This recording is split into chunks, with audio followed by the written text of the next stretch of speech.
Boa noite, pessoal da Verbo Média. É um prazer receber vocês aqui. Meu nome é Arthur Arantes e hoje nós vamos conversar, nós vamos dar continuidade no plantão de ortopedia, tá bom? E vamos falar sobre ortopedia esportiva, tá bom, pessoal? Então vamos lá, vamos discutir hoje vários temas, tá bom? Hoje a ideia é o que aqui? A gente vai falar de ortopedia esportiva. É um tema extremamente vasto, certo? É uma especialidade. Não vamos aprofundar muito nas patologias, certo? Eu vou dar uma pincelada nos temas que são mais recorrentes, até porque hoje, mais do que nunca, cada ano que passa, o esporte, a atividade física, ela vem se popularizando na população, desde entre os mais jovens até os mais idosos. E, claro, quando uma coisa dessa se populariza, as lesões também se tornam cada vez mais frequentes. Então, hoje se discute muito sobre lesões esportivas, em academia, em crossfit, na corrida, natação, diversos esportes têm suas lesões mais peculiares. E hoje a gente vai dar uma pincelada em cada uma delas, porque elas caem em prova, tá bom? Então, hoje é tanto para você que vai fazer sua prova de residência, se preparar, ter uma noção melhor sobre essas patologias para quando forem aprofundar o conhecimento com o livro e com as questões, esse conteúdo ser assimilado mais facilmente, mas também eu vou falar de maneira das patologias, porque muita gente tem curiosidade, muitas coisas são frequentes, discutidas, e a gente vai estar abordando aqui hoje. Tá bom, pessoal? De vez em quando eu vou tirar o olho aqui da câmera, porque eu estou aqui no plantão de ortopedia, posso estar recebendo perguntas, certo? Então, vou estar de olho aqui com o pessoal quando tiver alguma sinalização desse tipo. Mas vamos lá. Primeira coisa que eu quero conversar hoje é sobre a diferença, certo? Entre medicina esportiva e ortopedia esportiva. Será que tem diferença? Como é que as especialidades atuam, tá bom? Existe uma diferença muito grande e ela é muito comum, é muito frequente o pessoal se confundir. Às vezes o pessoal está na faculdade, ouve falar, mas não tem certeza bem como é essa diferença. São especialidades diferentes, tá bom? Então, a residência, pessoal, em medicina esportiva é uma residência mais recente, mais nova, tá bom? Ela é de acesso direto, tem 3 anos de duração. A residência em ortopedia e traumatologia no esporte é já uma subespecialização da ortopedia.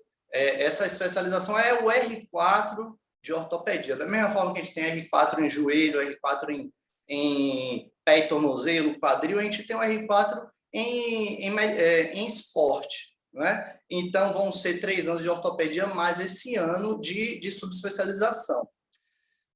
Eu estou aprofundando nessa introdução em medicina esportiva justamente porque é uma especialidade nova. Eu sei que vocês estão aqui se preparando para a prova de residência.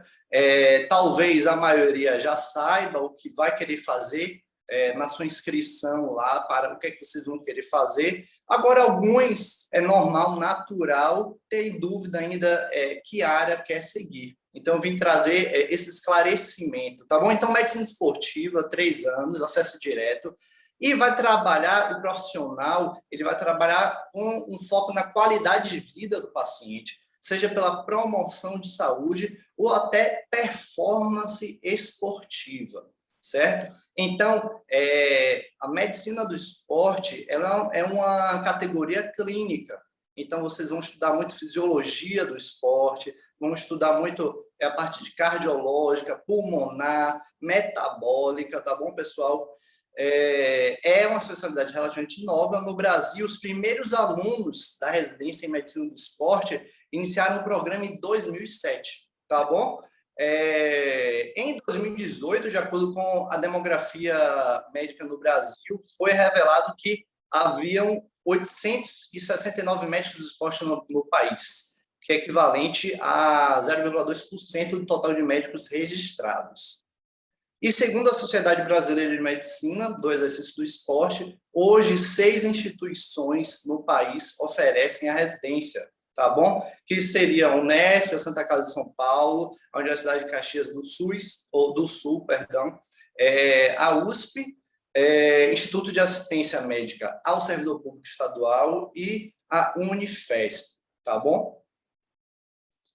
Já a residência em ortopedia e traumatologia no esporte, pessoal, é uma especialidade que vai tratar dos traumas decorrentes do esporte, certo? Desde uma fratura até uma lesão ligamentar, uma lesão condral, uma lesão na cartilagem da articulação. Então, a ortopedia focada no esporte é uma especialidade tanto clínica quanto cirúrgica. Esses traumas, essas lesões esportivas, às vezes podem ser tratadas de maneira conservadora e às vezes tratadas de maneira cirúrgica. Isso vai depender muito, tá bom? O objetivo da aula, então, como comentei já, vai ser discutir os temas mais frequentes que geram dúvidas na ortopedia esportiva, tá bom? Hoje a gente não vai falar de medicina esportiva, mas ortopedia esportiva, as patologias, os traumas mais frequentes, como é que eles são cobrados em sua prova, tá bom? Porque esses temas frequentemente caem em prova, pessoal. Não é o que eu já conversei na aula de introdução do módulo de ortopedia, certo? Não sei se vocês tiveram a oportunidade de assistir, mas, pessoal, ortopedia às vezes é negligenciada na prova de residência, certo? Ela não é o tema que mais é cobrado. A gente tem 5 grandes categorias, né? Principalmente, que é o que? Clínica médica, cirurgia geral, pediatria, obstetrícia e preventiva. Só que ortopedia, ela cai frequentemente, pode cair tanto na parte do módulo de cirurgia geral, ou então de clínica, certo? Pode cair questão de exame físico, questão de anatomia, certo? Então, assim, principalmente para quem vai fazer mais de uma prova no Brasil, é comum o estudante ele tá se inscrevendo em várias provas, às vezes faz 2, 3, 4 provas. A chance de cair em uma dessas provas é grande. Então, a gente tem que estar preparado e o objetivo da gente aqui na Verbomed é preparar vocês, tá bom? Para otimizar o estudo. Porque quando a gente dá a dica, dá o passo a passo, dá esses macetes, quando vocês forem estudar, vocês conseguem passar muito mais rápido pelo assunto do que se vocês estivessem sozinhos, tá bom? Então, vamos lá, os temas abordados hoje. A gente vai falar de lesões musculares, os tipos, as condutas, de uma maneira não muito aprofundada, né? De maneira objetiva para a prova, até porque a gente vai discutir vários temas aqui hoje. Ombro e cotovelo, da parte de ombro e cotovelo, a gente vai falar um pouco sobre epicondilites lateral medial e lesão labral, que é uma condição que vai acontecer lá na articulação do ombro, na articulação glenohumeral, certo? No joelho temos as lesões ligamentares, temos lesões meniscais, mas hoje a gente vai focar mais na lesão ligamentar do cruzado anterior do joelho, que é muito frequente, é a mais cobrada. E vamos iniciar aqui falando das lesões musculares, certo? As fibras musculares, pessoal, elas são estriadas, alongadas e dispostas paralelamente, tá bom? Elas vão ter uma composição de 75% de água e 20 a 25% de proteína, certo? E alguns outros componentes. Vai ser formada essas fibras musculares, elas vão ser agrupadas, tá bom? Vão ser formadas por camadas. Vão ser o endomísio, perimísio e epimísio. Eu botei a imagem aqui do néter, então vocês vão ver que cada fibra, cada filamento, elas vão se agrupando e elas vão formando esses invólucros, até você chegar no invólucro maior, que é a fáscia muscular, tá bom? Nós vamos ter 2 tipos de fibras musculares, as fibras de contração lenta, que são do tipo 1, que vão constituir 50%, e as fibras de contração rápida, que são do tipo 2, certo? E temos os tipos de contração muscular, galera. Então, a gente vai ter a contração isométrica, certo? A contração isométrica, ela não gera movimento, ela não alonga nem encurta o músculo, certo? Então, aquele movimento de tensão do músculo, onde a gente não alonga nem curta, certo? Então, é como se a gente estivesse levantando um halter na academia, por exemplo, com a flexão do cotovelo, com o bíceps, e deixasse o halter ali, a articulação em 90 graus e manter a articulação naquela posição. Existe um peso ali, a gravidade vai puxar para baixo e o músculo é contraído, mantendo aquela articulação no lugar, sem alongar, sem cortar o músculo, sem gerar movimento, mas o músculo está ali contraindo, tá bom? Temos o tipo de contração isotônica, é um tipo de contração dinâmica, ou seja, vai haver movimento da articulação, e essa contração ela pode ser concêntrica ou excêntrica. A contração concêntrica, ela gera movimento na articulação e ela encurta o músculo. Então, é como se estivesse na academia levantando um halter, certo? Com a flexão do cotovelo, com a contração do bíceps. Quando a gente flexiona o cotovelo, levanta esse halter, o bíceps, as fibras, elas estão se encurtando. E com isso ocorre um movimento na articulação. E, em contrapartida, a gente tem a contração excêntrica. Geralmente, essa contração gera um pouco mais de dúvida no aluno, tá bom? Onde é uma contração onde vai gerar alongamento do músculo. Então, da mesma forma que a gente realizou uma flexão do cotovelo e com a contração do bíceps, levantando o halter, se nós abaixarmos esse halter lentamente, estendendo o cotovelo, certo? Isso vai se caracterizar como uma contração excêntrica, porque se não houvesse contração, o halter ia simplesmente cair no chão. Mas quando a gente abaixa ele de maneira devagar, de maneira vagarosa, o músculo está sendo contraído e o músculo está sendo alongado, certo? E quais são os tipos de lesão muscular? Nós podemos ter uma contusão, estiramento ou a laceração do músculo. A contusão vai caracterizar com um impacto direto em cima do músculo, sem causar lesão nas fibras, certo? Pode causar hematoma, dor, vai ter toda uma clínica, só que as fibras elas não vão ser lesadas, elas não vão ser rompidas. No estiramento, pessoal, vai haver uma lesão indireta, certo? Com o alongamento das fibras além do limite fisiológico. Isso pode acontecer na corrida, isso é muito comum ouvir que houve um estiramento do músculo.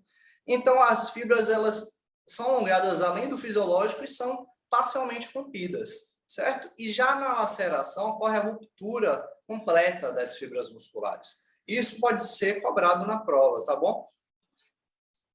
E temos também a classificação da lesão, certo?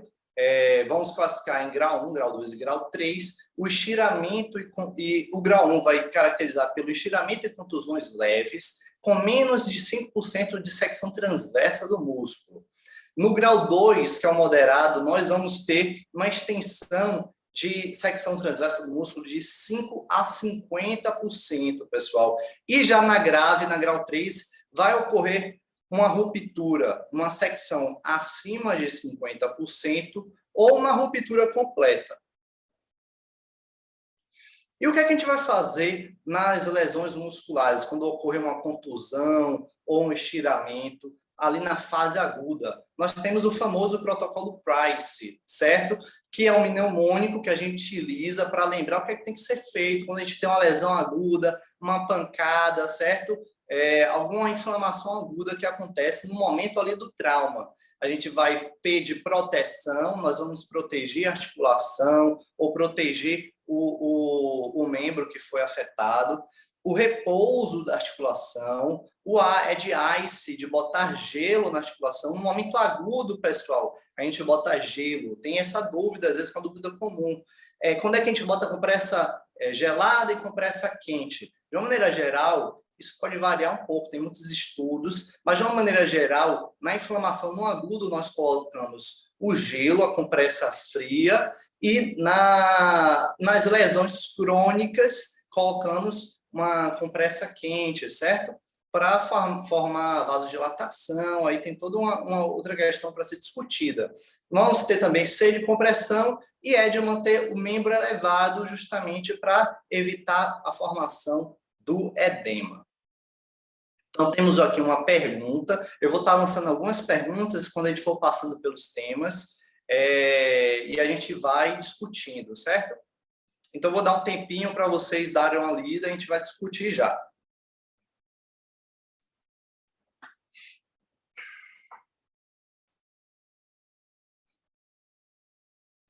Então, nas lesões musculares, o termo concêntrico é definido como? É uma ação dinâmica produzindo movimentação articular. Não ocorre movimento, é sem movimento, gerando força sem alterar o seu comprimento. Ação dinâmica provocando alongamento muscular. Ou sem movimento, gerando força que altera o seu comprimento. Então, pessoal, o termo concêntrico ele é definido como uma ação dinâmica, certo? Como a gente conversou lá, fletindo o cotovelo, levantando o halter na academia e produz uma movimentação articular. Nós vamos conversar agora sobre ruptura, certo? Do tendão de Aquiles. Um tema muito frequente, muito recorrente. É comum uma pessoa conhecer você mesmo, conhecer alguém da família, ou então algum atleta, alguém que teve uma ruptura do tendão de Aquiles, certo? Então é frequente, é cobrado em prova, tem um exame físico muito característico, um epônimo, que na faculdade a gente sempre acaba estudando na aula de semiologia lá, e a gente vai ver aqui. Então, bora lá. O tendão de Aquiles é um tendão formado pela união do músculo sóleo e gastrocnêmio, que vai se fundir, esses músculos se fundem em um tendão comum e se inserem no calcâneo posterior, certo? Na região. Então, nós vamos ter aqui, eu não sei se vocês conseguem ver o meu mouse, aqui temos a musculatura, certo? O músculo sóleo e o gastrocnêmio. Vocês podem observar que existe esse tendão contínuo, a gente tem a vista posterior e vai estar se inserido aqui no tubérculo do calcâneo, certo? Qual a função desse tendão? A função é a flexão plantar do tornozelo. O que seria essa flexão plantar? É como se a ideia de ficar na ponta dos pés, certo? Isso seria a flexão plantar. E a flexão dorsal é o oposto, é como se você pegasse seu dedão do pé, o hálux, e apontasse para cima. Temos a irrigação do tendão de Aquiles, que é principalmente, tá bom? Pela artéria tibial posterior. A artéria tibial posterior, ela que vai passar ali posterior, né, atrás do maléolo medial do tornozelo. E falando da epidemiologia, né, da frequência dessa lesão, ela ocorre mais em atletas recreacionais de meia idade. Então, como é que acontece essa lesão, pessoal? Basicamente, a gente pode associar da seguinte forma: é aquele atleta, aquele adulto jovem, de 30 a 40 anos de idade, que joga futebol sempre. Às vezes ele estava parado um tema, ele vai ali jogar futebol no final de semana apenas, estava parado, e aí resolve voltar a jogar bola. E nisso ele vai dar o pique total, e não existe um preparo físico adequado, porque ele é um atleta recreacional. Essa é a ideia de atleta recreacional, ao invés de atletas esportivos, atletas competitivos, que tem todo um acompanhamento multiprofissional, né, fisioterapeuta, ortopedista, certo? Educador físico. Esse atleta ele vai ter todo um preparo muscular. Já o atleta recreacional é aquele que vai jogar um futebol no final de semana. Ou então aquele cara ou aquela moça que faz, como é que eu posso dizer, faz um Cooper, né? Tem o costume de andar 20 quilômetros, 10 quilômetros, estava parado, vai voltar a fazer exercício achando que tinha o mesmo condicionamento de antes. Vai dar um pique e ocorre a ruptura do tendão de Aquiles. Como é esse mecanismo? Como é o principal mecanismo de lesão? Tem vários. Eu separo aqui dois principais. Um seria a dorsiflexão súbita e inesperada do tornozelo, que está em flexão plantar. Então, é como se a pessoa caísse de uma queda de local elevado, a pessoa cai de uma altura elevada, 1 metro, 2 metros, e existe um reflexo, às vezes, nessa queda, de fazer uma flexão plantar do pé, do tornozelo. Então, você aponta o dedão para baixo e no impacto que você vai pousar, você vai pisar o pé no chão, ocorre uma dorsiflexão súbita. E nessa dorsiflexão súbita, vai ocorrer um estiramento do tendão de Aquiles e sua ruptura, certo? E um outro mecanismo de trauma é a impulsão súbita do pé durante a extensão do joelho. Como é que seria isso, mais ou menos? Então, aqueles atletas de 100 metros rasos, eles estão lá com o joelho fletido, certo? Com o pé aplanado no chão, e ele vai fazer uma impulsão súbita, estendendo o joelho. Isso aí vai causar uma ruptura do tendão de Aquiles. Existem outros traumas, outros mecanismos, pode ser por impacto direto no jogo de futebol, por exemplo, certo? E aqui está aqueles testes. O teste que eu falei que é muito famoso, muitos de vocês podem ou devem ter ouvido, certo? Durante a formação, que é o teste de Thompson. O teste de Thompson, como é que ele é realizado? Pessoal, isso aqui cai em prova, tá bom? Ele pode perguntar, ele pode botar tanto no enunciado a descrição do teste e perguntar epônimo, vocês têm que saber que isso é o teste de Thompson, ou eles podem botar no enunciado o teste de Thompson e nas alternativas estarem lá como esse teste é realizado ou como esse teste é positivado, tá bom? Então, no teste, nós vamos ter o paciente em posição prona, na maca, ele vai estar com a barriga virada para baixo, certo? Decúbito ventral, com o joelho fletido, e o examinador ele vai realizar uma compressão da panturrilha. Essa compressão deveria causar uma leve flexão plantar do tornozelo. Isso se houver o tendão de Aquiles íntegro. E aqui é uma pegadinha, certo? O teste ele é positivo na ausência de movimento, certo? Porque se houver ausência de movimento, significa que não existe comunicação do tendão ali na tuberosidade do calcâneo, no calcâneo posterior. O tendão ele não está mais inserido, certo? Isso é uma pegadinha porque geralmente os testes na semiologia eles são positivos quando ocorre algum estalido, um sinal, alguma coisa específica acontece. Já no teste de Thompson, existe uma ausência de movimento. Nada acontece quando você... Então, é sempre bom lembrar, pessoal, no exame físico, na semiologia como um todo, na ortopedia não é diferente, e mais importante ainda, o exame físico, ele é contralateral. Então, é comparativo, a gente tem que fazer um lado e do outro lado, certo? Então, temos aqui uma pergunta, vou dar um tempo para vocês darem uma lida, enquanto isso eu vou dar uma olhada aqui se o pessoal mandou alguma pergunta, certo?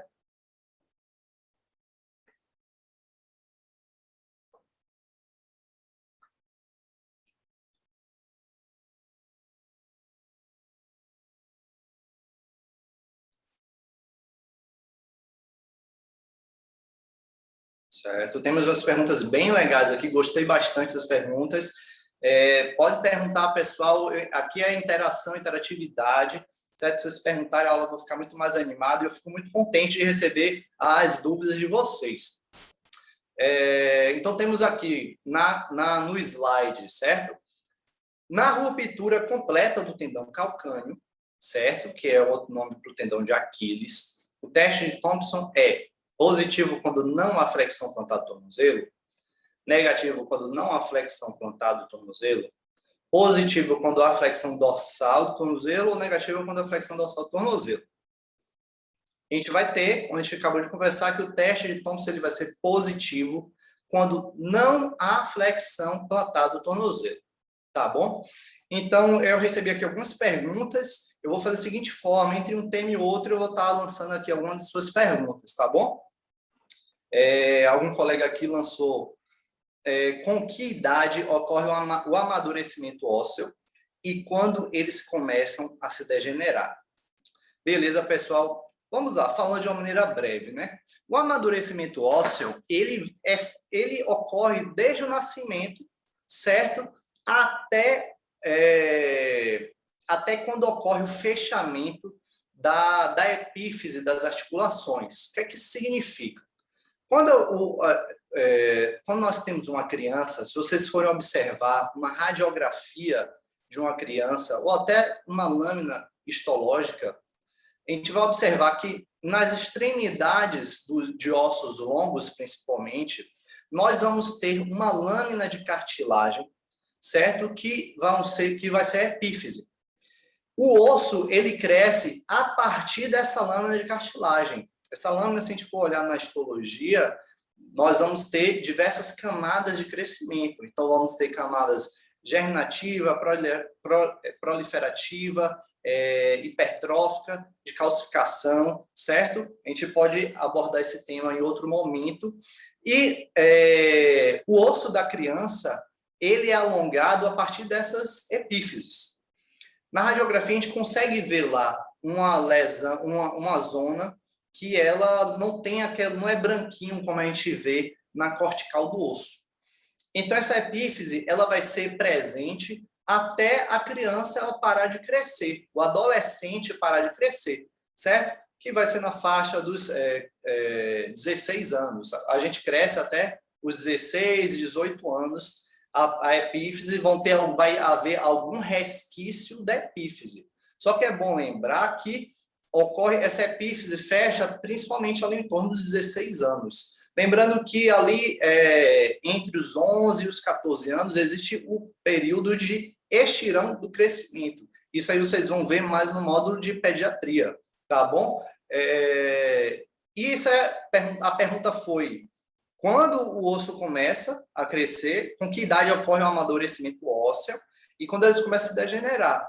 Então, a partir do momento que nós atingimos a fase adulta, não vai ver mais epífise, o osso ele não se alonga, não cresce mais, e por volta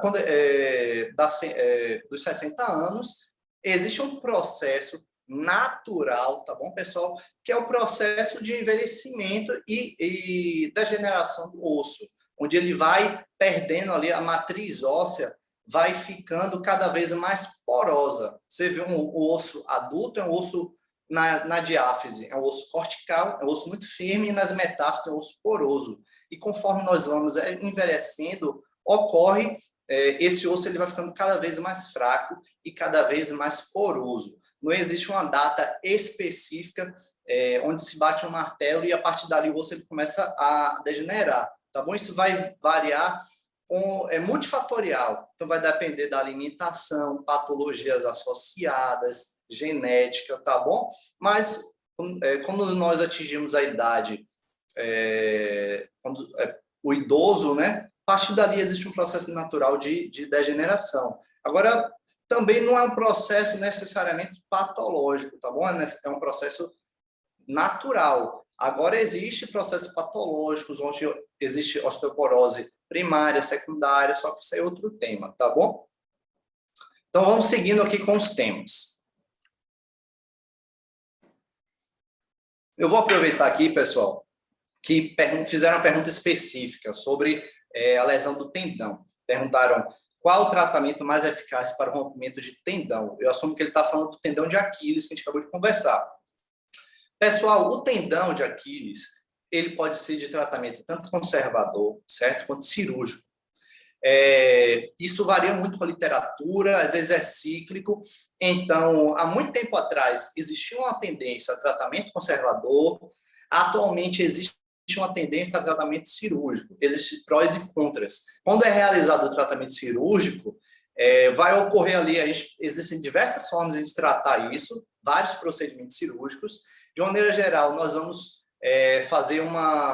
vamos suturar, né, o tendão, lá o coto que foi rompido, na inserção do calcânio. Existe, ou então a gente pode fazer algumas transferências, mas de maneira geral, para vocês entenderem, a gente faz uma sutura. A gente vai reinserir esse tendão no calcânio. Isso aí vai promover uma reabilitação precoce mais rápida do indivíduo.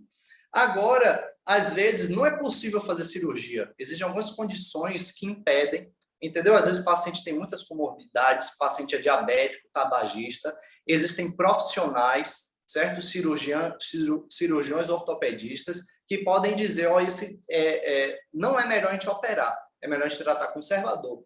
No tratamento conservador, nós vamos fazer uma imobilização inicial, certo? E vai iniciar uma fisioterapia depois de um tempo.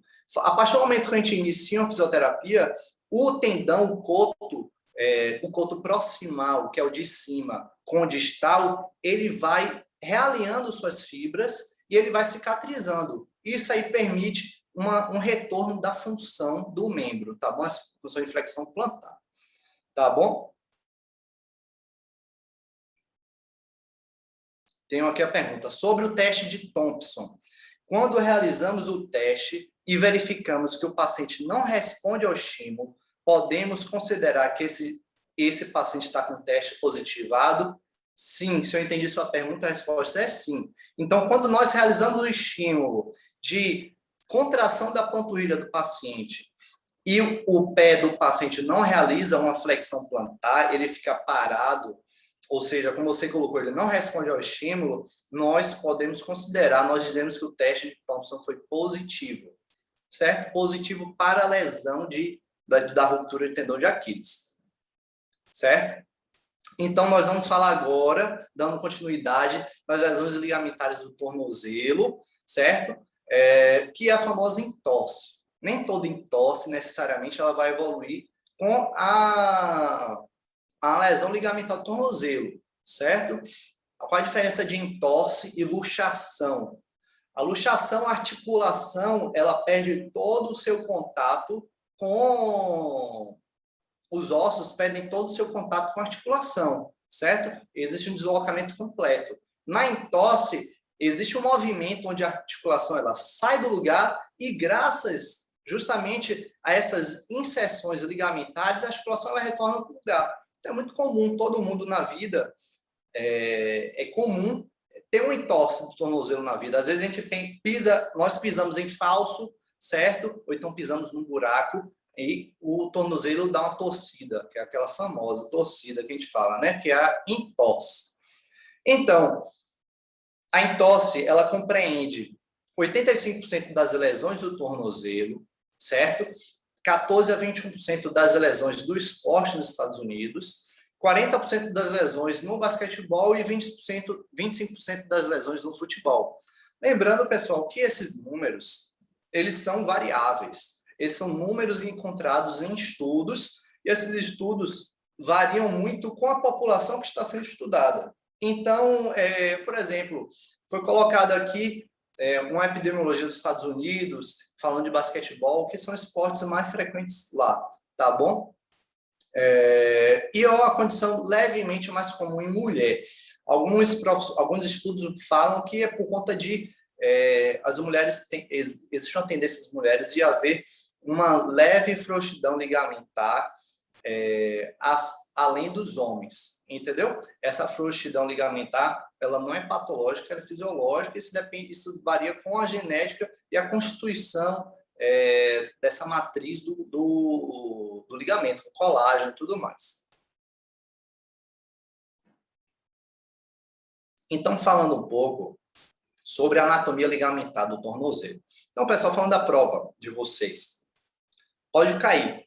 É um tema muito vasto, mais uma vez, pessoal, estou pincelando os temas, focando no que aquilo gera mais dúvida, que ortopedia esportiva, mais uma vez, é muito divertido, é muito legal para mim estar aqui conversando com vocês, porque é cada vez mais frequente, certo?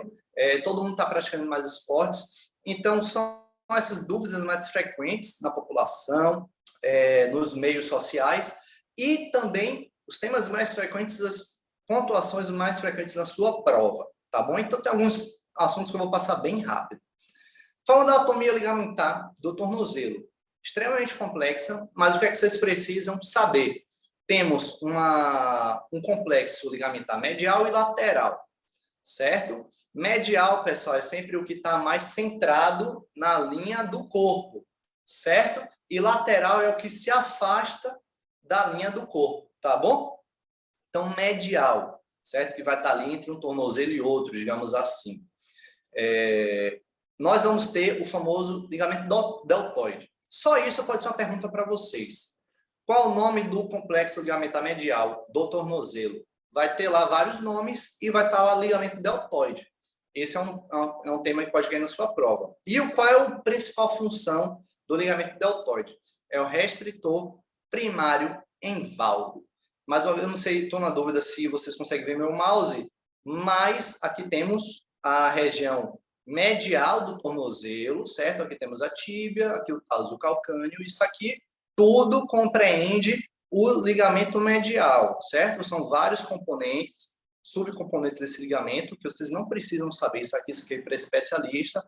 Isso aqui que esse examinador está fazendo é um estresse em valgo do tornozelo, tá bom? Então, isso aqui é o malelo medial, isso aqui é o malelo lateral, e isso aqui é um movimento em valgo, pessoal. E o ligamento medial, ele vai restringir esse movimento. E temos o complexo ligamentar lateral. Aqui temos o malelo lateral, certo? Aqui o hálux. Então, o medial é onde tem o dedão do pé, certo? E lateral é onde tem o dedo mínimo aqui. Perdão. Deixa eu voltar aqui. Perdão. Então, o complexo ligamentar lateral, ele vai ser o principal restritor em vário. Então, o vário vai ser esse movimento aqui, onde ocorre a inversão do pé, que, inclusive, é o movimento mais comum da entorse. Ocorrer uma inversão, você pisar em falso e você fazer uma inversão da subtalar, tá bom? Então, isso aqui, mais uma vez, não temos um nome específico no complexo ligamentar lateral, como temos no medial, que é o deltoide, mas temos aqui o movimento restritor, que é o vário, que isso pode cair na prova de vocês.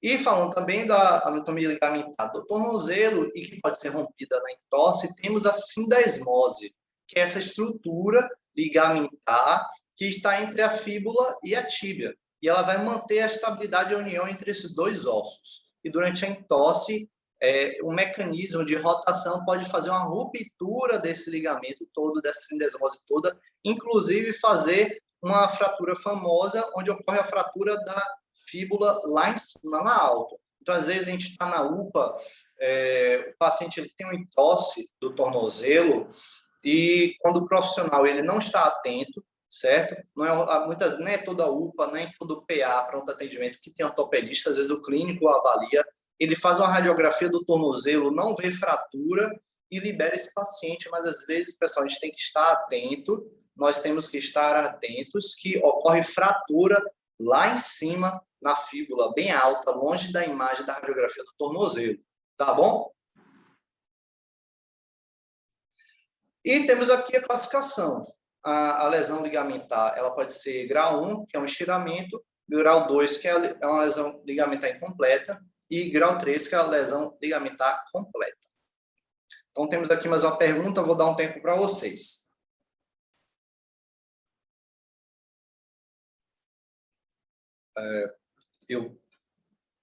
Vamos lá. Na ruptura do complexo ligamentar lateral do tornozelo, qual movimento perde a restrição?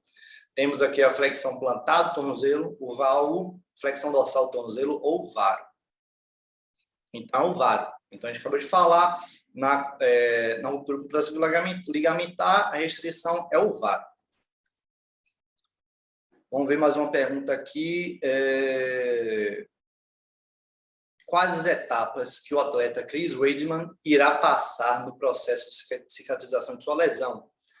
Excelente pergunta, parabéns para quem perguntou, está atento, vocês verem como o esporte hoje é cada vez mais difundido. Para quem não sabe, o atleta Chris Weidman, ele é um atleta de MMA, na última luta do UFC, uma das lutas principais, esse atleta cursou com uma lesão na perna.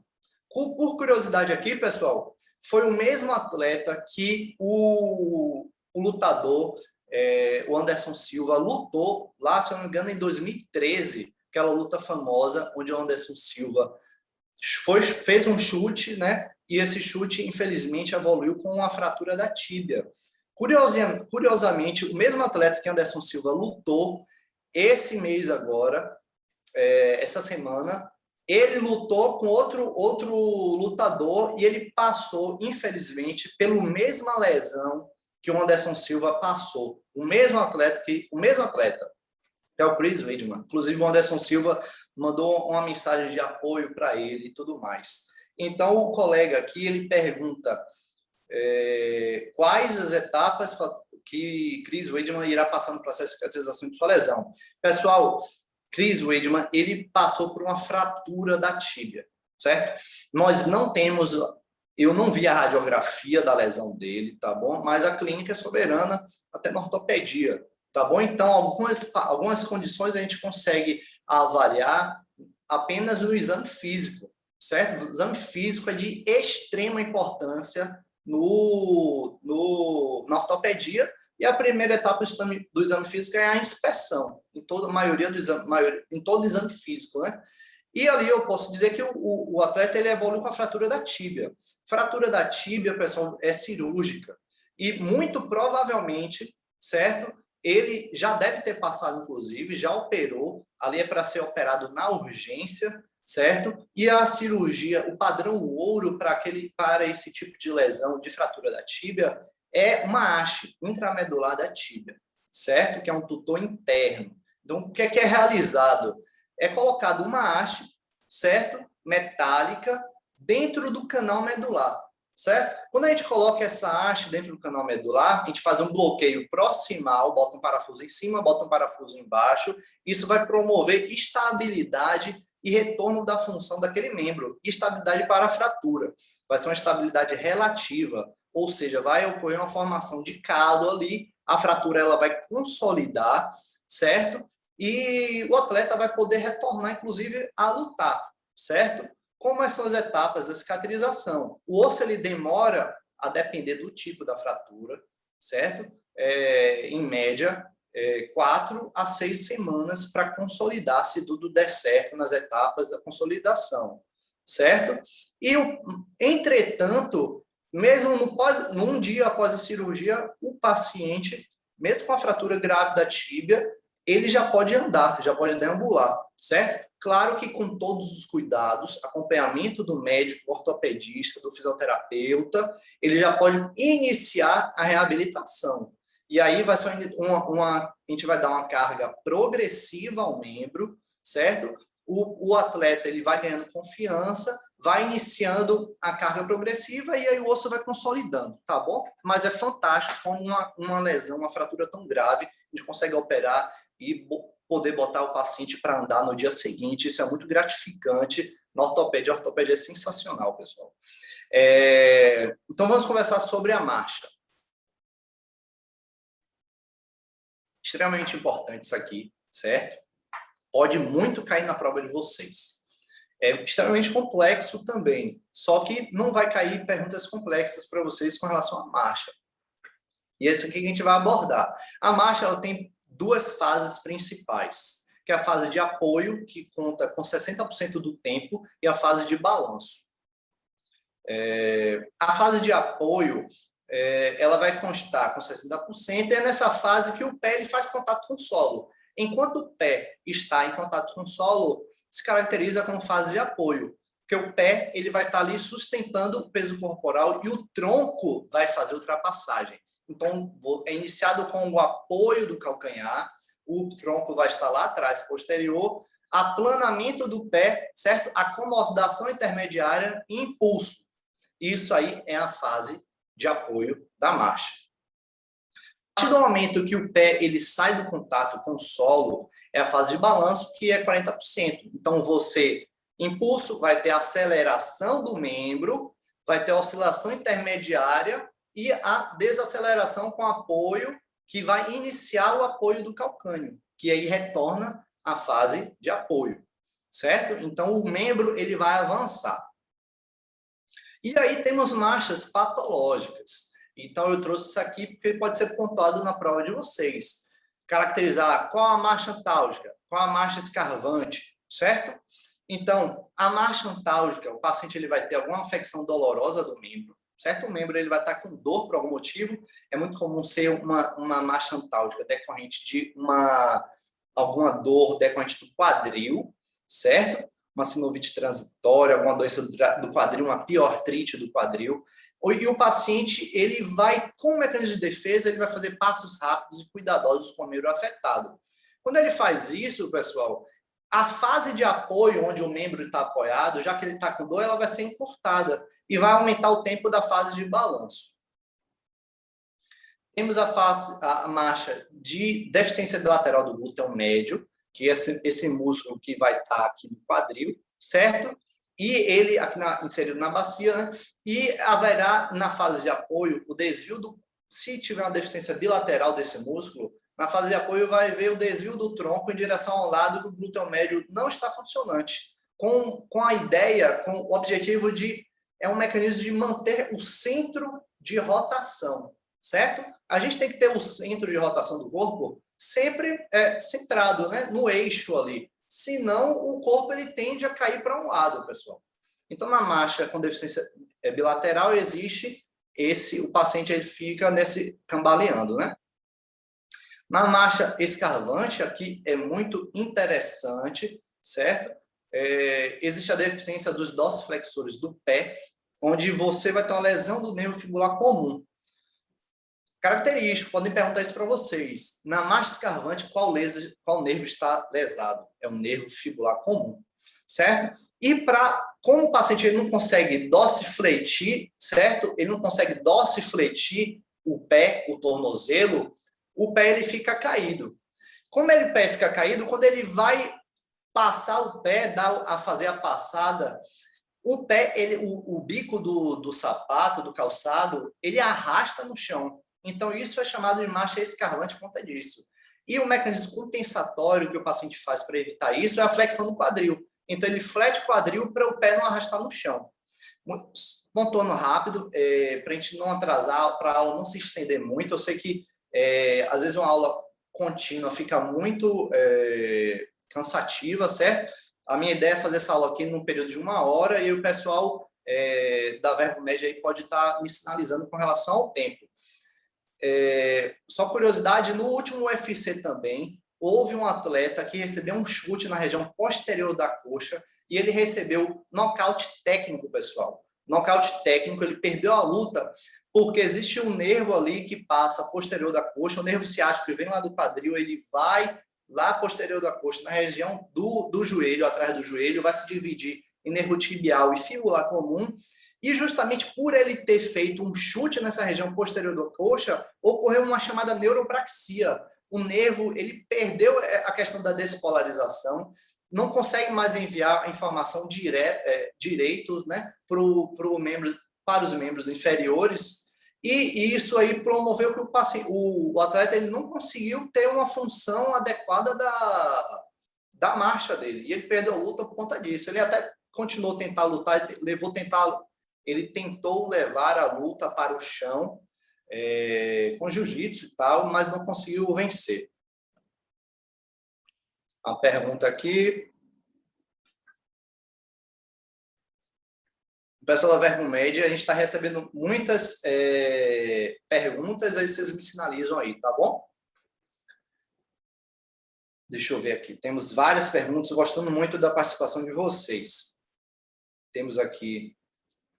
É recomendado, no caso de entorse, que nós médicos devemos fazer a prescrição de anti-inflamatórios como ibuprofeno ou diclofenaco, ou solicitar que o paciente mantenha repouso e só prescreva o medicamento em caso de dor. Boa pergunta, certa pergunta do dia a dia, mas uma vez, nem toda UPA, nem todo PA tem ortopedista, e muitas vezes é o clínico que vai ter que dar a conduta de uma entorse do tornozelo. Pessoal, assim, é clínica e exame físico, tá bom? Então, o paciente torceu o tornozelo, chegou lá com o tornozelo muito edemaciado, muita dor, é muito comum que o paciente não consegue nem apoiar o pé no chão.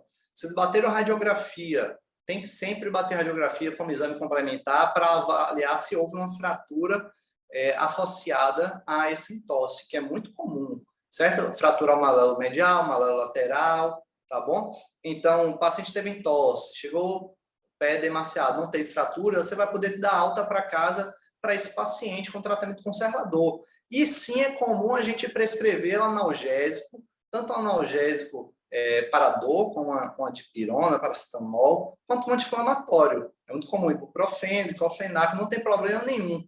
Sempre passando ali com tempo limitado, tempo restrito, né? 3 a 5 dias anti-inflamatório, certo? Para evitar as complicações. Mas é muito comum e pode ser realizado sim, até para acelerar a recuperação do paciente, a reabilitação e a sensação de dor para ele, né? Associar o analgésico com o anti-inflamatório, certo? Temos aqui a pergunta do colega José Eduardo Fernandes. É típico em pacientes com neuropatia o paciente andar fletindo a coxa? Certo. Depende muito, tá bom, José? Vai depender do tipo de neuropatia que você está falando, se é uma neuropraxia, certo? Se houve uma lesão do nervo, se é uma axionotimese ou neurotimese. Mas assim, e vai depender do nervo que foi acometido, certo? Se o paciente tem uma lesão do nervo fibular comum e ele tem lá o pé caído, é comum sim o paciente fletir a coxa. Quando você fala coxa na pergunta, eu entendo o que vocês queira dizer a flexão do quadril, né? Porque a articulação, a movimento é na articulação, certo? Mas é muito comum esse tipo de dúvida, sem problema nenhum. Então, sim, se o paciente tem uma lesão, uma neuropraxia do nervo fibular, ele flete a coxa de uma maneira compensatória. Isso vai depender muito, certo? Mas é comum, sim. Certo. Então, vamos voltar para a pergunta. A corrida em relação à marcha. Aumenta o tempo de repouso e diminui a cadência? Aumenta o tempo de repouso e aumenta a cadência? Diminui o tempo de repouso e diminui a cadência? Ou diminui o tempo de repouso e aumenta a cadência? Então, aqui é um exemplo de pergunta que vocês podem ver que marcha, pessoal, é cobrado. Eu não comentei cadência, certo? E a bota pergunta até para aproveitar como gancho para a gente discutir isso. Então, quando o paciente ele corre e sai da caminhada e inicia a corrida, existe um tempo do repouso, certo? A fase onde está o pé do chão, o pé apoiado, aplanado no chão, e aumenta a cadência, que é o número de passos por minuto. Então, conforme o paciente, ele começa, o indivíduo, ele começa a correr, esse pé ele está cada vez mais no ar, né, fora do chão do que no chão. Chega até um momento onde existe uma fase onde os dois pés, os dois membros, eles vão estar descolados do chão, certo? Que é um período breve ali da corrida. Então, aqui, canelite, pessoal. Canelite, só esse slide, só para pontuar mesmo, que é muito comum, às vezes, falar em canelite.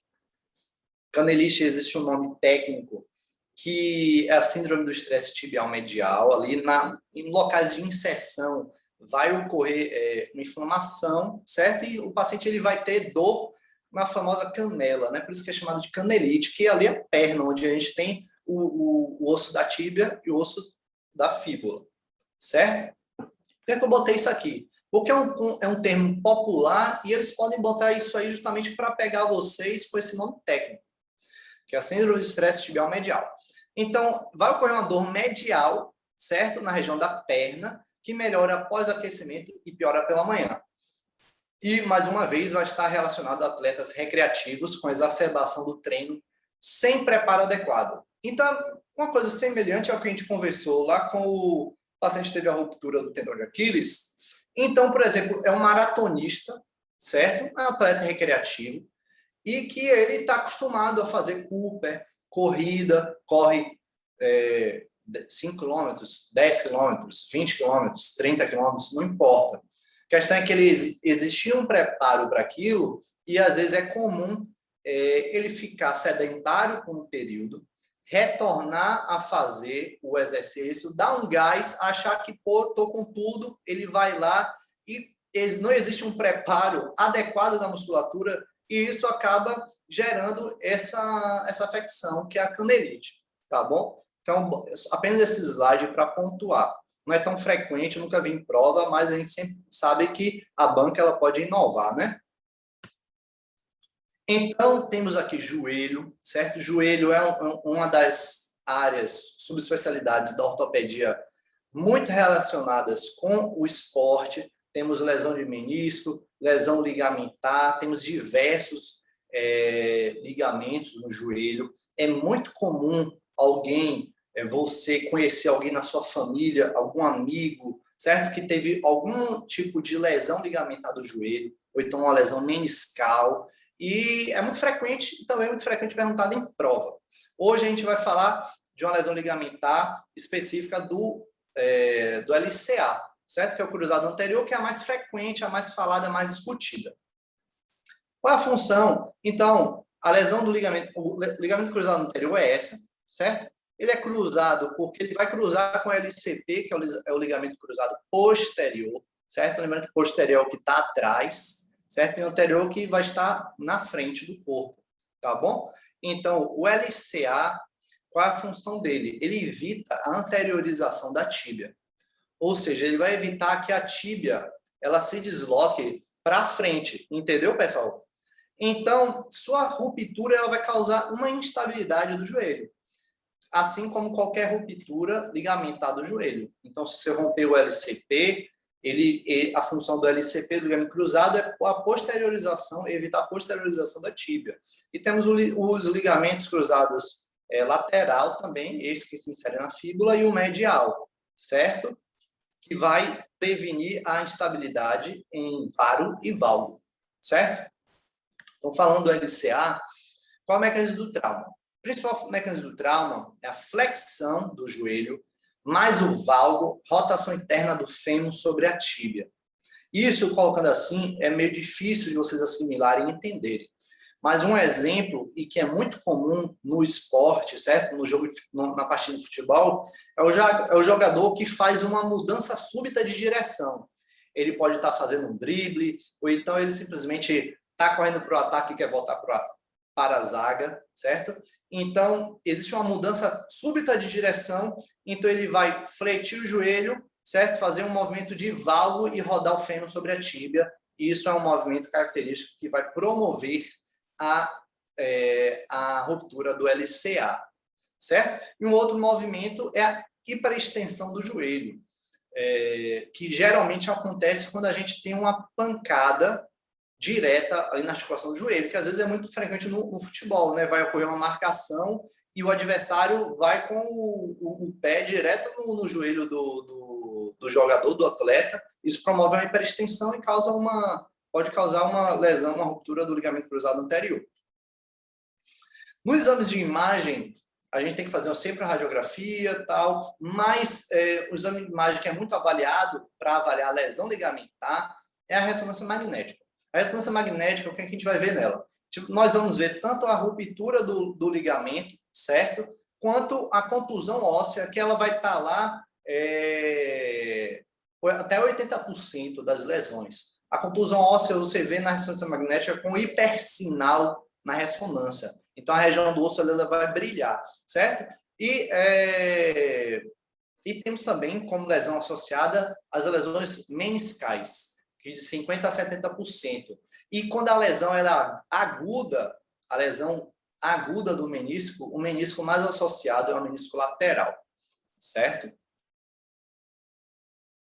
Qual é a história natural? O que é que acontece se o indivíduo tem uma ruptura do LCA e não conseguir tratar? Eu pergunto isso porque é muito comum o paciente ele demorar para tratar. Porque, pessoal, quando a gente tem a ruptura do LCA, o indivíduo, o paciente, ele consegue andar, ele consegue deambular, certo? Só que ele vai ter algum grau de instabilidade.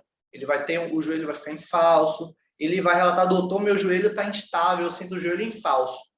Só que ele consegue andar. Às vezes ele menospreza isso, ou então o paciente ele não tem condição de tratar cirurgicamente, certo?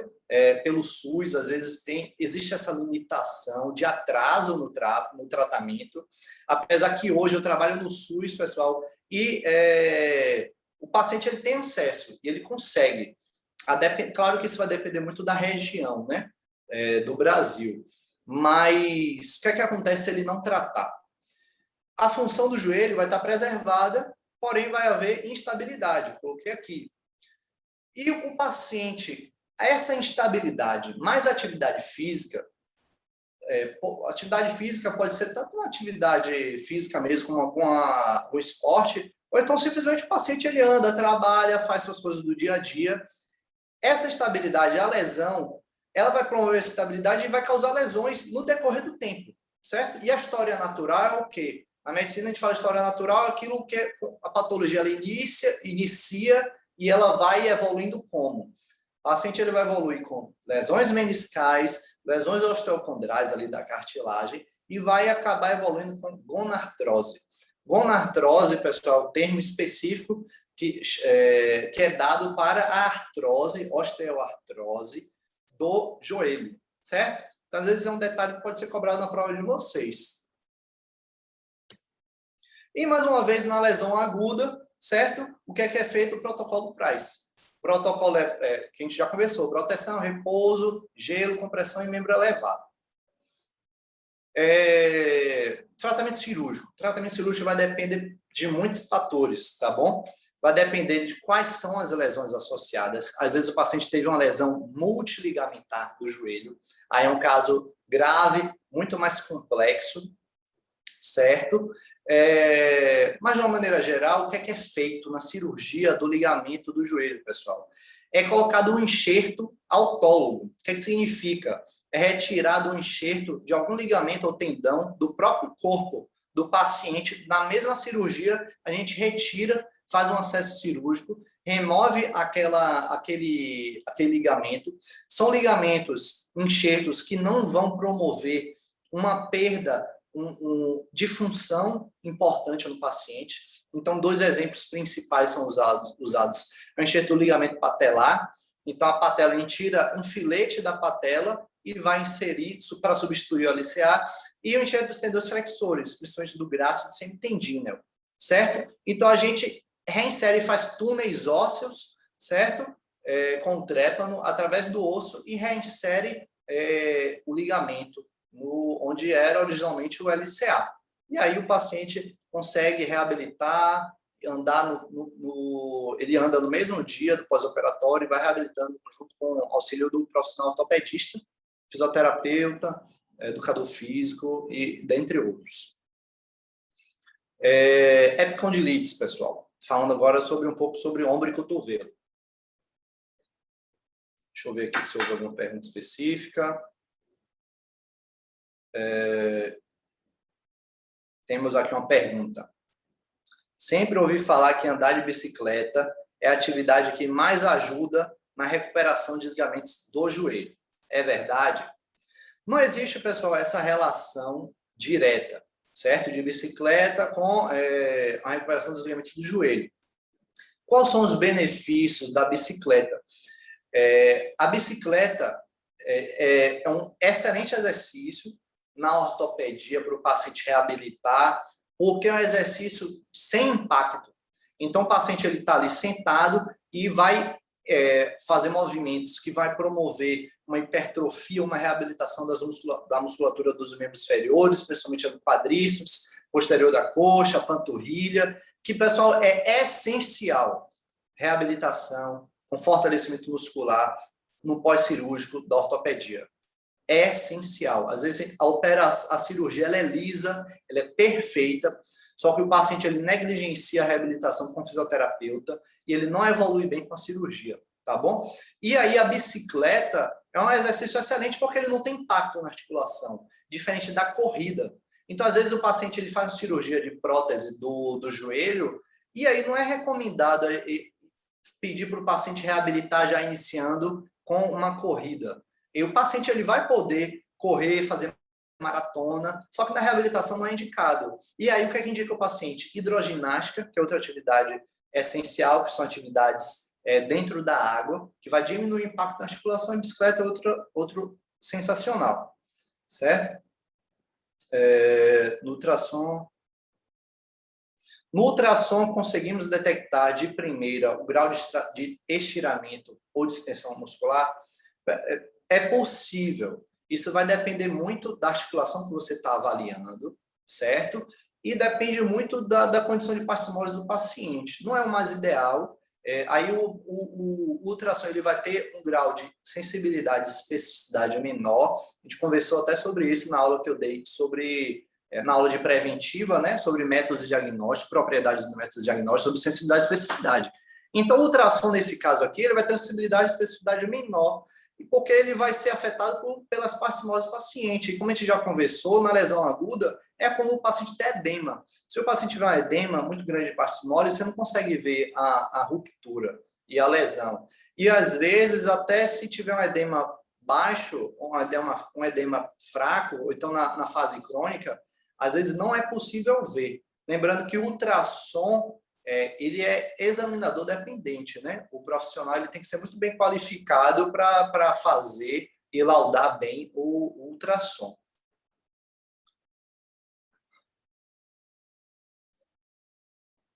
Sobre a distensão na parte inferior da coxa. Opa, desculpe. Sobre a distensão na parte inferior da coxa, o paciente ficou 20 dias de repouso, mas resolveu voltar a jogar e sentiu um estalo. Nesse caso, devo recomendar que ele faça mais um período de repouso ou ele já pode voltar a atividades como correr levemente e andar de bicicleta? Deixa eu ler aqui de novo, porque a pergunta foi grande. Sobre a distensão na parte inferior da coxa, ele botou na parte interior da coxa, inferior antes. Sobre a distensão na parte interior da coxa, o paciente ficou 20 dias de repouso, mas resolveu voltar a jogar e sentiu um estalo. Nesse caso, devo recomendar que ele faça mais um período de repouso, ele já pode voltar às atividades. Então, não tem nome, né? Mas o colega fez essa pergunta. Vai depender muito da lesão que ele correu, certo? Primeiro, pontuação. O paciente ele teve uma distensão na parte interior da coxa, é muito vago.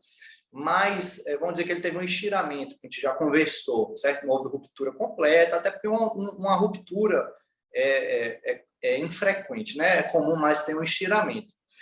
20 dias é mais do que suficiente para o repouso, certo? Não, inclusive, ele não é recomendado. A gente não vai chegar e dar um atestado de 20 dias para o paciente na UPA, porque isso é maléfico, inclusive. Nós não podemos... Uma musculatura e uma articulação que ela é imobilizada durante muito tempo, isso aí causa uma hipotrofia e prejudica a reabilitação do paciente, certo? A depender da lesão, isso é muito variável, certo? Vou falar de uma maneira geral, a gente dá um período de 5 dias para o paciente reabilitar. Claro que depende da lesão, pessoal. 5 dias, certo? Então, a partir daí, a gente tem que ter... Hoje, pessoal, tudo é ciência, tem estudos, tem profissionais. Eu sou ortopedista e eu não posso meter a mão na parte da fisioterapia. Claro que a gente indica os exercícios, como o paciente deve reabilitar, nós temos estudo, nós temos conhecimento para isso. Só que o fisioterapeuta, ele é especializado e muito mais habilitado para fazer isso. O que é que eu quero dizer? A reabilitação ela tem que ser sempre multiprofissional. E a reabilitação ela tem que ser sempre progressiva, certo? Então, o paciente ele ficou 20 dias em repouso, e aí voltou a jogar bola. Foi aquela coisa, o paciente que a gente conversou sempre, o atleta recreacional. Ele não tinha um preparo muscular e foi jogar bola, foi dar um pique. E aí ele se relesionou, entendeu? Então, assim, a depender da lesão, se ele lesionou muito, voltou com edema, fez hematoma, a gente tem que dar mais um repouso, certo? Esperar a fase inflamatória, a fase aguda regredir. Depois que a fase aguda inflamatória regride, que nós vamos dar retorno progressivo às atividades desse paciente. Certo? Epicondilites. Ombro e cotovelo. Muito relacionado aos esportes. O que é que eu falo com muito relacionado aos esportes? Quando a gente fala em epicondilite, é muito comum na faculdade, o professor da faculdade falar, certo? Entre os meios, a população mesmo fala, teve o cotovelo do tenista, cotovelo do golfista. A epicondilite lateral ela é conhecida como cotovelo do tenista, certo? E a epicondilite medial é conhecida como cotovelo do golfista, certo? Só que por que que eu estou fazendo esse adendo, pessoal? As epicondilites, elas ocorrem mais em pacientes não atletas do que atletas, certo? Então, mesmo você que não seja golfista ou tenista, pode acontecer uma epicondilite, e até mais frequente em números absolutos. Só que, se você botar um esporte associado, esses são os esportes associados a essa lesão, certo? Para ficar fazendo uma introdução aqui, pessoal. No epicôndilo lateral, por que que é cotovelo do tenista, certo? O epicôndilo lateral, o que é o epicôndilo, certo? O epicôndilo lateral, a gente já conversou, lateral que se afasta do centro do corpo. Então, essa parte protuberante que a gente palpa lateralmente no cotovelo do paciente, certo? Do indivíduo, qualquer indivíduo, certo? No epicôndilo lateral, vai ter a inserção dos extensores, certo? Do punho. E o tenista, é muito comum fazer um movimento de backhand, que a gente fala, né? Que ele pega, ele tá com a raquete e ele vai fazer assim, ele às vezes retorna a bola fazendo backhand. Isso aí faz um estresse com a dorsiflexão do punho e um estresse no epicôndilo lateral.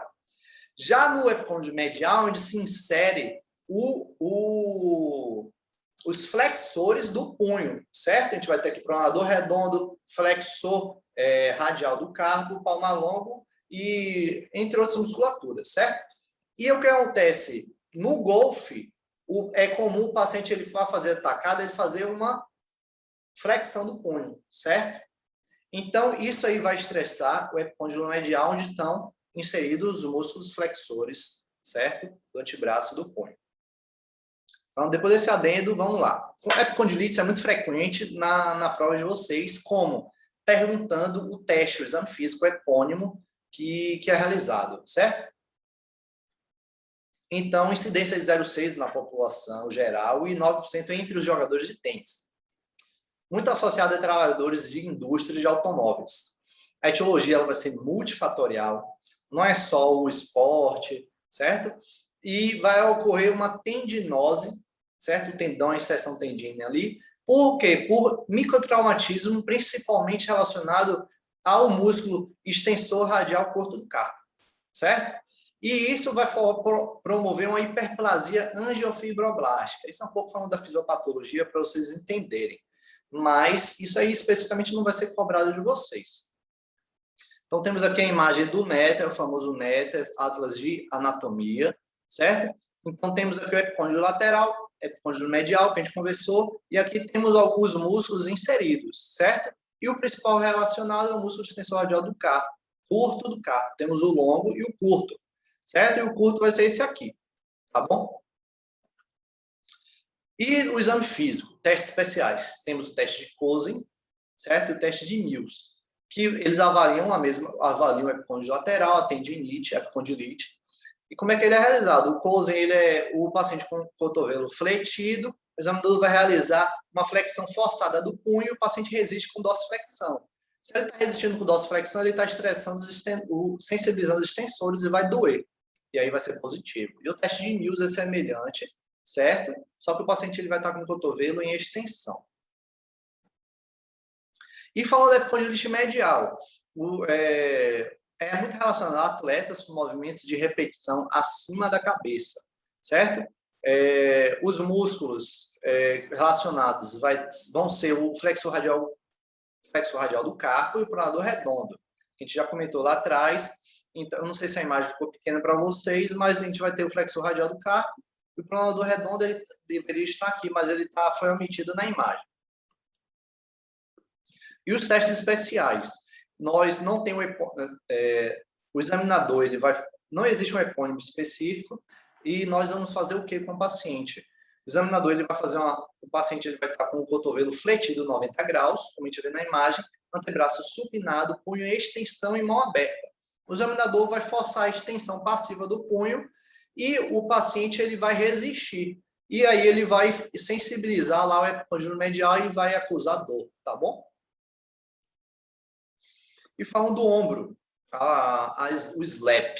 O SLAP, eu imagino que vocês nunca tenham ouvido falar, porque é infrequente esse termo na população. Esse termo não é comum. é um termo mais técnico e mais específico, tá bom? Mas o que é o SLAP, certo? Trata-se de uma patologia do lábio superior da glenoide ou complexo bíceps labral, certo, pessoal? Lá na glenoide, o que é a glenoide? É a região onde o húmero, certo, que é o osso aqui, vai articular com a escápula, tá bom? Então, lá na articulação proximal do húmero, é a articulação gleno-humeral. Nessa articulação, a gente vai ter o lábrum, certo? O lábrum é uma estrutura cartilaginosa, temos aqui embaixo escrito, que vai circundar a glenoide, aumentando sua profundidade e estabilidade. Tem diversas funções, mas as principais funções são essas. E no SLAP, os movimentos, a lesão ela vai ser causada nesse lábio, causando a lesão do lábio e promovendo dor no paciente. E o que é interessante também ocorre muito em pacientes jovens, abaixo dos 30 anos, e atletas com movimentos de arremesso, tá bom?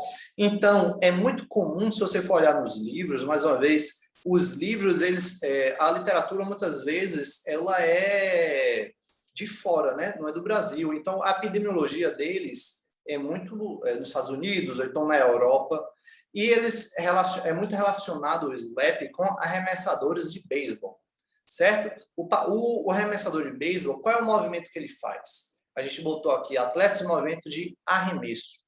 E eu botei aqui porque está ocorrendo um número maior desse tipo de lesão em atletas de CrossFit. Alguns exercícios de CrossFit, eles tem esse movimento de arremesso, certo? Não é o mesmo mecanismo do arremessador de beisebol, que é o quê? Uma extensão da articulação glenohumeral, certo? Rotação externa, na verdade. O paciente ele faz uma rotação externa exagerada. Se vocês fizerem esse movimento aqui, vocês vão ver que vai existir uma restrição, até uma dor leve, nada patológica, certo?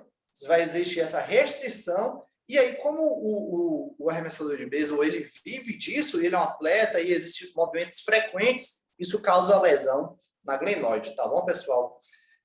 No lábio da glenoide. E existem alguns movimentos do CrossFit, como o pessoal arremessa a bola, etc., que vai promover esse tipo de lesão. Agora, um adendo, pessoal, que é muito frequente, talvez até alguém faça pergunta, não sei. É muito comum a pergunta, no CrossFit, existe mais lesão do que em outros esportes? Existe uma tendência a falar que sim, que o CrossFit lesa muito. Entretanto, os estudos, eles não mostram que no CrossFit ele causa muita lesão e causa mais lesões que outras atividades esportivas. Mas agora sim, existem muitos vieses nesses estudos. Então, por exemplo, às vezes o estudo compara uma população de CrossFit com a população que faz jiu-jitsu, que é um esporte de contato, é um esporte relativamente agressivo e que promove muitas lesões. E nesse comparativo, o CrossFit ele não lesiona tanto. Agora, assim, pessoal, todo esporte, ele fazendo de maneira adequada, com um profissional adequado, não é comum ele causar lesões. Quando é que causa mais lesão a prática de esporte? São atletas competitivos, atletas que buscam performance. E todo esporte competitivo, que o indivíduo ele vai buscar uma performance além da fisiológica, é comum ocorrer lesão. E o CrossFit acaba sendo um esporte que ele estimula um pouco a competitividade, porque todo mundo pratica junto ali, né? Às vezes quer fazer mais uma repetição, enquanto uma academia, por exemplo, é um esporte mais introspectivo, você faz sozinho, você respeita mais seus limites. Agora, isso varia muito, varia sempre, certo? Então, não vamos generalizar aqui. O CrossFit ele não é um esporte que é o grande causador de lesão. Com o SLAP, eu nem estou relacionando o SLAP especificamente com o CrossFit, para deixar isso claro, tá bom? Então, qual é o mecanismo de trauma? Tração do lábio pelo cabo longo do bíceps, do músculo bíceps braquial, e o arremesso de repetição. E aí aqui tem aquela posição que a gente já conversou. E é isso aqui, pessoal. Essas foram as patologias que a gente discutiu hoje. Estou muito contente, muito feliz da Verbomed ter me chamado para discutir esse tema fantástico que eu adoro, ortopedia esportiva, certo? Penso até em me especializar nessa área E porque é muito legal, você está trabalhando ali com performance, reabilitando os pacientes, é muito divertido, é muito legal, é muito gratificante trabalhar com o esporte, tá bom? O esporte que é sempre algo que trabalha superação, você se superar a cada dia, você, às vezes, o indivíduo quer buscar emagrecimento e melhora de autoestima, melhora de saúde, ortopedia é saúde, esporte é saúde, e fiquei muito feliz com esse tema hoje que a gente discutiu. E lembrando que isso aqui é importante para a prova de vocês também. Eu tive o cuidado de trazer aqui os temas, quem são os temas que podem ser cobrados. Eu espero que vocês tenham gostado desse plantão da ortopedia. Quem puder mandar um feedback, eu vou ficar muito contente se vocês puderem dar um feedback na Verbomed, certo? E eles poderem me sinalizar depois se vocês gostaram, se não gostaram, até para eu poder melhorar, né, naquilo que eu não tiver agradado. E lembrando que meu nome é Arthur Arantes, certo? Vocês podem me seguir lá nas redes sociais. Meu Instagram é @ortopedia.doutorarantes. Doutor é só DR, então ortopedia.drarantes, tá bom? Então, espero que vocês tenham gostado e eu vou dar uma lida aqui se alguém mandou mais alguma pergunta, deu algumas perguntas que eu acabei me passando, certo? Para a gente finalizar. Tem aqui, ó. Mito ou verdade? Mito ou verdade? Cadê? Perdão. Mito ou verdade? Uma pessoa que tomou a vacina contra a Covid deve se preocupar com enfraquecimento ósseo? Certo, ó. Isso aqui é um mito, tá bom? Por que é um mito, pessoal? Porque não existe nenhum estudo específico que indique ou contraindique que uma vacina do Covid possa gerar um enfraquecimento ósseo, certo? Nós sabemos que as vacinas do Covid, certo? Temos várias vacinas, temos Oxford, tem a Coronavac, eu já tomei, fico muito feliz de ter tomado, espero que todos vocês possam tomar a vacina logo, isso é muito importante na situação de pandemia que nós estamos. As vacinas estão gerando proteção, certo? Só que nós sabemos que, diante da pandemia, as vacinas elas foram feitas em caráter de urgência, certo? Temos estudos dizendo efeitos colaterais ou não, só que temos estudos preliminares, certo? Muitos estudos ainda serão feitos para avaliar possíveis efeitos colaterais da vacina. Nós pesamos, como profissionais de saúde, o custo-benefício do uso da vacina em caráter emergencial. Nesse caso aí, certo? Mas é um mito porque não existe, eu nunca ouvi nenhum relato de que alguma vacina Oxford, de Coronavac, possa causar um enfraquecimento ósseo, tá bom? Há outra pergunta, não temos nome. Há algum caso em que as luxações podem ser mais graves que uma fratura? É uma pergunta genérica, geral, certo? Mas sim, existe. Porque o que acontece, pessoal? Podemos ter fraturas simples, fraturas graves, certo?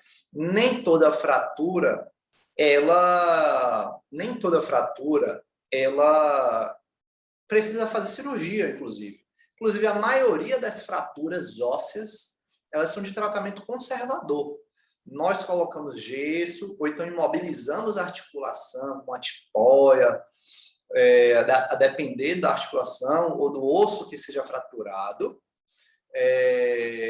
E o tratamento vai ser isso. O paciente vai ficar imobilizado, o osso ele vai consolidar. E o paciente vai reabilitar bem, tá bom? E temos fraturas gravíssimas, certo? Fraturas articulares, onde o paciente vai evoluir com diversas limitações de movimento, vai evoluir com artrose, vai evoluir com complicações. Então, temos fraturas simples, fraturas extremamente graves. E temos a luxação.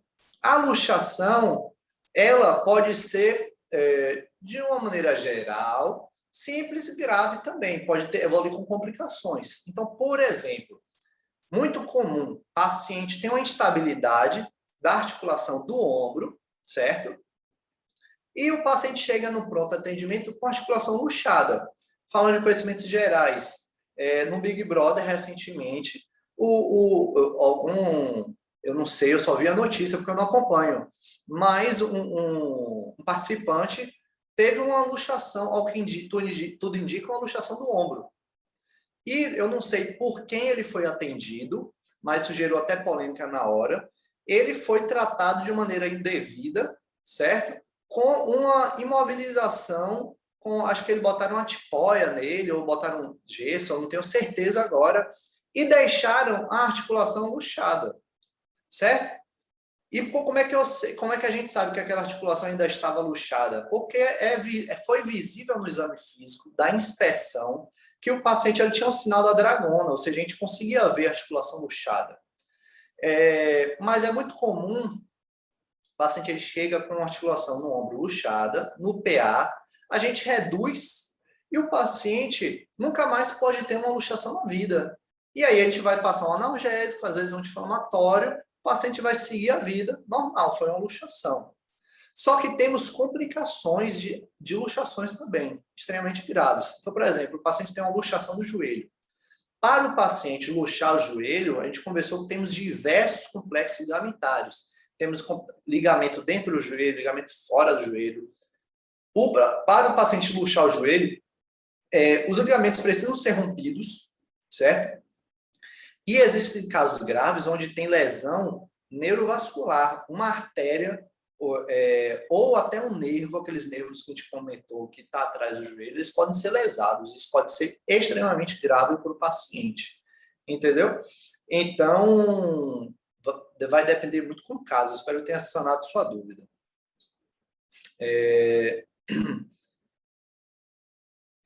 Deixa eu ver o que mais. Temos aqui, quais alimentos podem fortificar ou enfraquecer os ossos?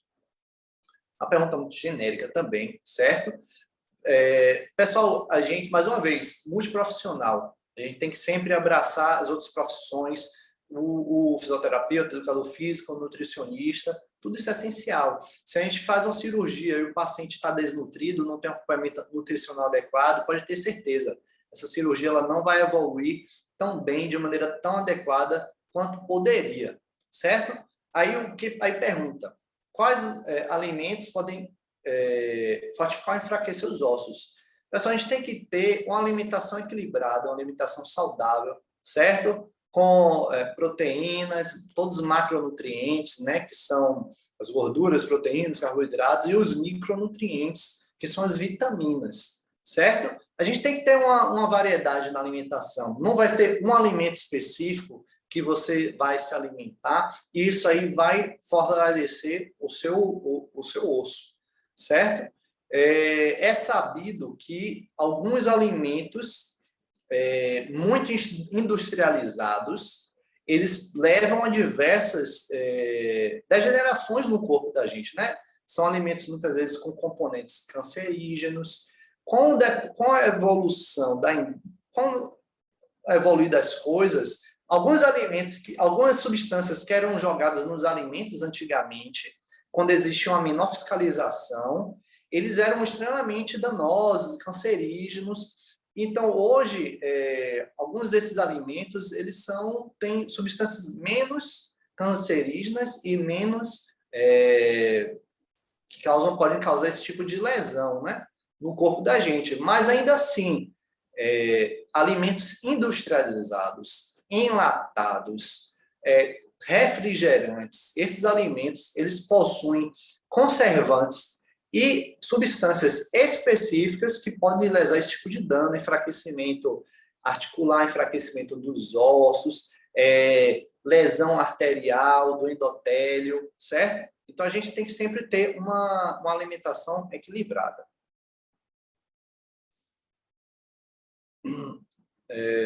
Deixa eu ver. Certo. Pessoal, eu fico feliz, respondi todas as perguntas que a equipe da VerboMed me passou, tá bom?